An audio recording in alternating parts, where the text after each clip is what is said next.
I saw her in the reflection of his sunglasses, and God, I wish I'd never zoomed in on that photo. He sent it while on a business trip. Casual little selfie on a hotel balcony. Sunlight hit his face just right. That same familiar smile. Soft, sweet, effortlessly charming, like the hundreds he'd sent before. He even added the usual romantic line. It's so peaceful here. Just wish you were with me. I remember smiling like a teenage girl. I loved his awkward attempts at romance, and I truly believed in his strictly business. No ladies allowed trips. Until ... I zoomed in. I don't even know why. Maybe it was the sunlight. Maybe the way his sunglasses caught the light. Whatever it was, my thumb did its thing and my heart did a backflip off a cliff. There she was, reflected in his lens, a woman, sitting right behind him. In the hotel room, wearing a white spaghetti strap top, hair down, legs crossed, and very, very not me. Suddenly, that serene solo balcony moment turned into an off-Broadway performance complete with props. 2 wine glasses on the table, a pair of women's sandals near the bed. Ando, the kicker is silhouette, mid-turn. Clearly chatting with her before snapping the picture. The world didn't crash. It just ... went mute. No violins, no screams, just silence, and the slow realization that I'd been clapping for a one-man show with a secret co-star. I didn't text him back. I just sent the zoomed-in photo with one line. She looks at you like I never existed. The next day, the circus began. Calls, texts, paragraphs worthy of a soap opera. It's just a colleague came by 2 drop-off files.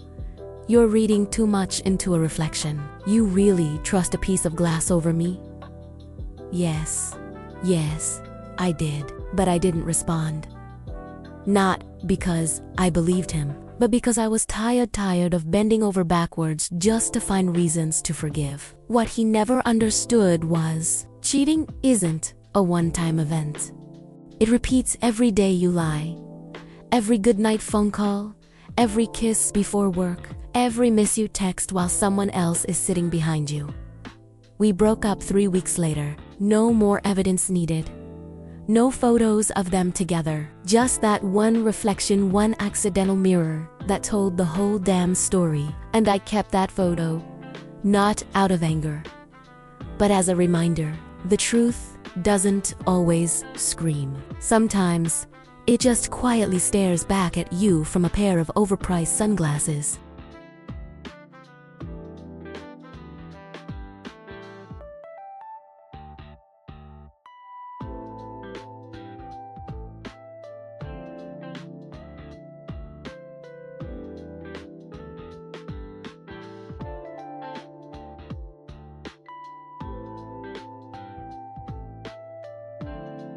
I didn't track him. Google did. All I wanted was to find that old riverside cafe where my husband and I had coffee on our 2nd anniversary. It had a hidden little entrance and cobblestone path. So I thought, why not check Google Street View? Just a quick look for nostalgia's sake. 10 seconds in, I froze. There it was. The familiar path, trees casting soft shadows, and on the bench, a man.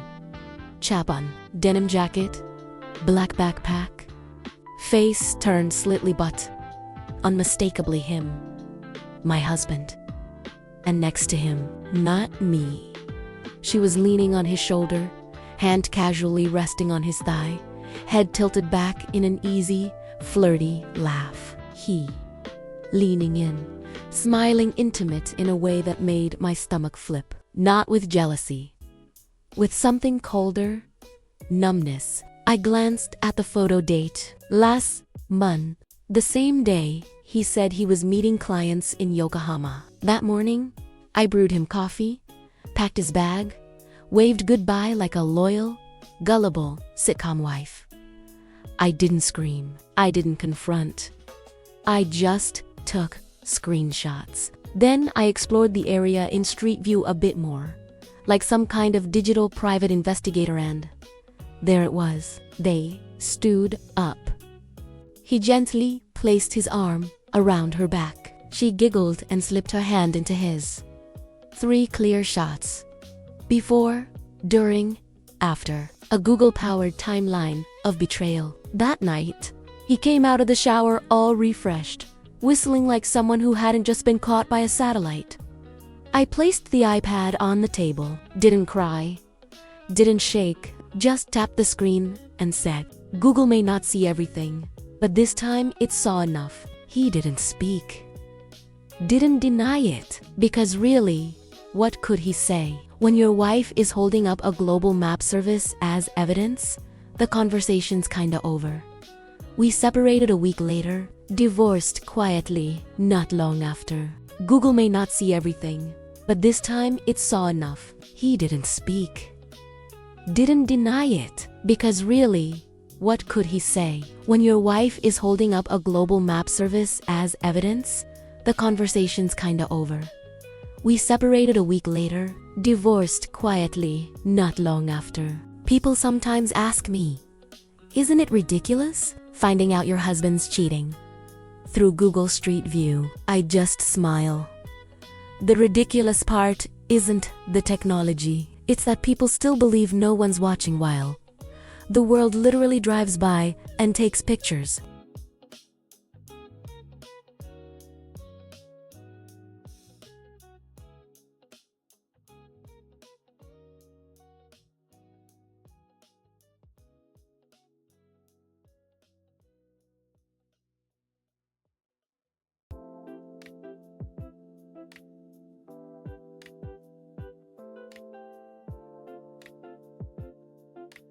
I never imagined that a dusty old gadget I thought I'd ditched would turn out to be my unlikely superhero saving me from a marriage built on lies. Now, let's get this straight. I'm not some paranoid control freak. I've always believed in privacy for nearly 10 years of marriage.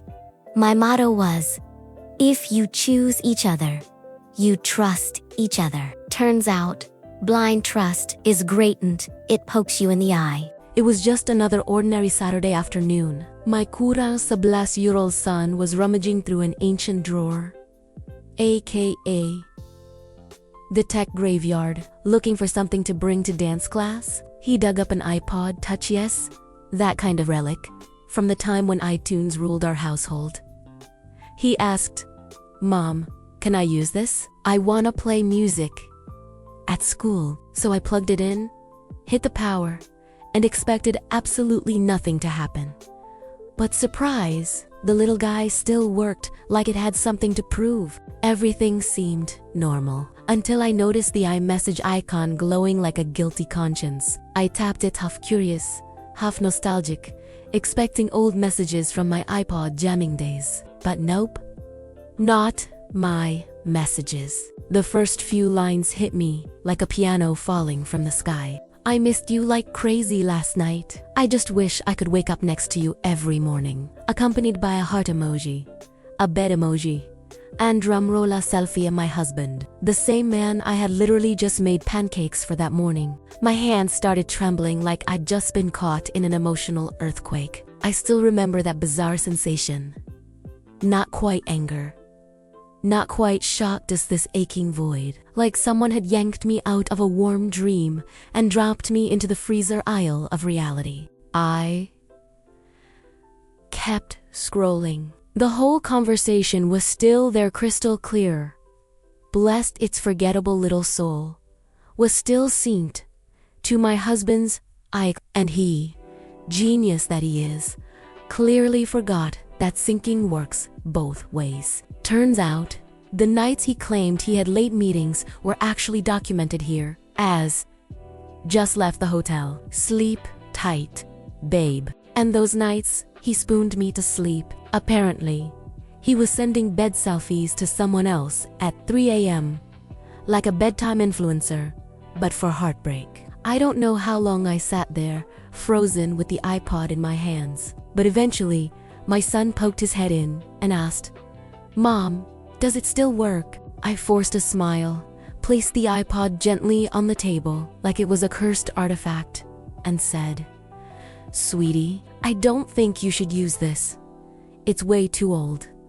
That night, I said nothing, not to him.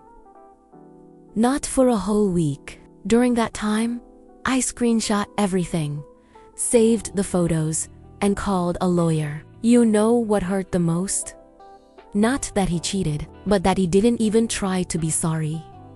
When I showed him the evidence, all he said was, "Where did you get this?" Not, "I'm sorry."